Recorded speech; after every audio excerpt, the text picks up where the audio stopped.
What's going on, guys? Lexoid here again.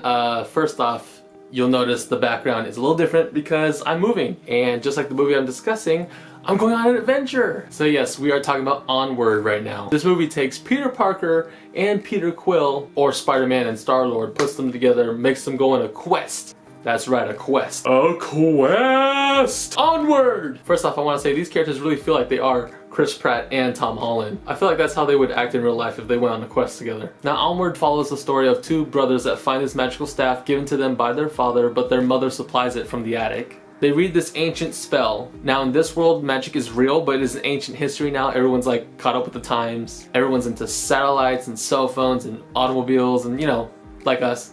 Because magic was so hard to do that they just settled for technology because it was a lot easier. So with the staff came a note from their father, and on the note they had this magical spell. But the staff at the time only had enough magic to supply half a body. So the two boys go on a quest to find a stone that could supply the staff with enough magic to finish the spell. And from there, some humor happens and some chaos ensues. There's a lot of pretty good themes going on in this movie, just like any other Disney Pixar movie. There's a lot of adventure, there's those realizations of what you really have right in front of you. Of course, that family aspect that has to be in there. Visually, this movie looked really good, especially when the sun is setting and there's some residue on the street and they're driving around. It kind of looked realistic. I mean, you could tell that it's like animated, you know, but it looked really good. The shadow, the definition was really good. The demographic for this movie is people that have siblings, or they have strong sibling bonds, and or if you're missing a family member or you're missing a parent, yeah, this definitely, I guess, for you. Unless it's too hard to watch, then I guess it's not for you. One risk I liked this movie taking was the character of Barley. That's Chris Pratt's character. He's one of those jokey, funny, comic relief, doesn't take anything serious, but has no regrets or fears. There are a lot of instances where that could have gone wrong, like he could have been just annoying through and through. But luckily he has an arc and it pays off in the end, and he has a good purpose and he drives the story. I mean, literally he drives the story because he drives the van. So it's a Pixar movie, so they kind of try and gut wrench you at the end. But if you've seen the trailer at all, you can kind of foreshadow what happens at the end, or you can kind of guess and connect the dots. And that might be one of my problems. Like, it was kind of cliche and it was kind of like, yeah, I saw that coming. Just a lot of things that you can call out and you can see happening kind of do happen. But the quest is kind of fun. There's a lot of good humor. This one is mainly for kids and families if you want to go and see it. One thing I did hear about this movie is that people were boycotting it because there's like this lesbian cop, and honestly it wasn't that big of a deal. It wasn't a problem in the movie, and it wasn't distracting either, so I don't see what the problem was. For Onward, I'd give it a 3.75 out of 5. I'd recommend it for anybody to see. It's a strong addition to the Pixar library. I kind of wish it was a little longer. I felt like it was a little short, and I also wish it was a little more groundbreaking because with Chris Pratt and Tom Holland, there's a lot you can do with those two.